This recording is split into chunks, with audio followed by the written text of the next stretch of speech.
Άκουσα έντονα όλο αυτό το μπάχαλο που ζούμε των σχολικών επιτροπών. Εγώ έρχομαι από ένα δήμο εκπροσωπώντας εδώ. Κάτσε πρόεδρε αυτό, κάτσε Λάζαρε, γιατί μας αφορά όλους. Γιατί αυτή η πρωτοβουλία, είπα εγώ και τα καλά για τον Υπουργό. Αυτή η πρωτοβουλία του Υπουργού έγινε υπό το φως πέρσι, έγινε υπό το φως πέρσι, τέτοιο καιρό περίπου, των εκλογών στη συνέχεια και τη ΣΚΕΔΕ. Και έχει ένα ενδιαφέρον αυτό. Δεν πιστεύω ότι εκείνη την περίοδο χτυπήσαμε το χέρι στο τραπέζι για τα προβλήματα που ξέρουμε από την εμπειρία μας ότι θα ερχόμασταν.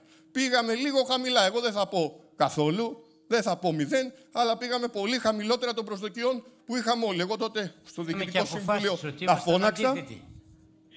Τι λες, πρόεδρε? Πήραμε και αποφάσεις ότι είμαστε αντίθετοι. Εντάξει, κάτι γράψαμε, δεν είπα εγώ ότι δεν τα γράψαμε. Λέω ότι δεν χτυπήσαμε εκείνη την περίοδο το χέρι στο τραπέζι. Γιατί εγώ να σας πω, μπορεί και να το βλέπω παραπάνω έντονα. Θέλω να ακούσω και από τους συναδέλφους. Όντας σε ένα Δήμο που ζω τώρα με σχολεία δεκάδες στα άνω όρια της ρύθμισης, βλέπω ότι δεν βγαίνει. Δεν γίνεται με τίποτα. Θα χρεοκοπήσει και όλη η φροντίδα που υπήρχε για τα σχολεία. Θα χρεοκοπήσουν τα σχολεία μας. Είναι αδύνατο. Παιδεία, υγεία λέμε ότι είναι το πιο σημαντικό. Εμείς, ειδικά οι αιρετοί της τοπικής αυτοδιοίκησης, πρέπει να το έχουμε σημαία. Εδώ πρέπει. Αφήστε τι έγινε τότε. Τώρα πρέπει να δούμε το καλύτερο δυνατό. Αλλιώς, ένας από τους μεγαλύτερους τομείς της κοινωνικής πολιτικής, του πολιτισμού της χώρας, χτυπιέται μέσα από αυτή την υπόθεση.